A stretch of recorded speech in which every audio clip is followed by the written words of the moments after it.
Civilian death toll reaches 900 in Kyiv region, police chief says. The bodies of at least 900 civilians who were killed by Russian forces as they withdrew from the Kyiv region have been discovered, a senior Ukrainian police official said on Friday. A toll was likely to amplify the already mounting accusations of war crimes being committed. The accounting was given by Andrei Nebatov, the region's police chief, at a briefing on Friday, according to local media reports.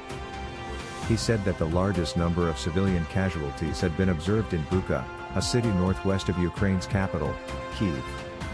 There, he said, more than 350 bodies had been found, with many of them buried in two mass graves after being removed from the streets. Bucha has become a catchphrase for the Russian army's brutal treatment of civilians in Ukraine and a focus of war crimes investigations. When Russian troops retreated after their advance stalled, dozens of civilians were found shot to death, in yards and the streets, some with their hands bound behind them. Russian snipers were reported to have used a school to target civilians as they moved about the city. Other civilians were raped and executed, survivors said.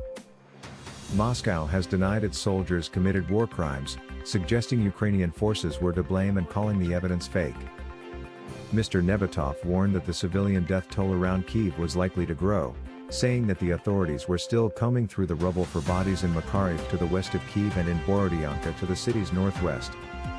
I want to tell you that the occupiers, during the occupation of our villages and cities, forced the citizens to wear white bands, so as to say that the person was already checked, Mr. Nebatov said at the briefing.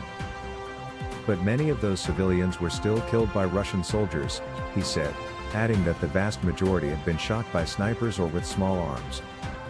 The reckoning over the rising number of civilians killed came amid growing calls for President Vladimir V. Putin of Russia and his military commanders to be tried for war crimes. What kind of role the United States plays in that effort remains unsettled, with the Biden administration weighing whether to assist an investigation into Russian atrocities in Ukraine by the International Criminal Court in The Hague.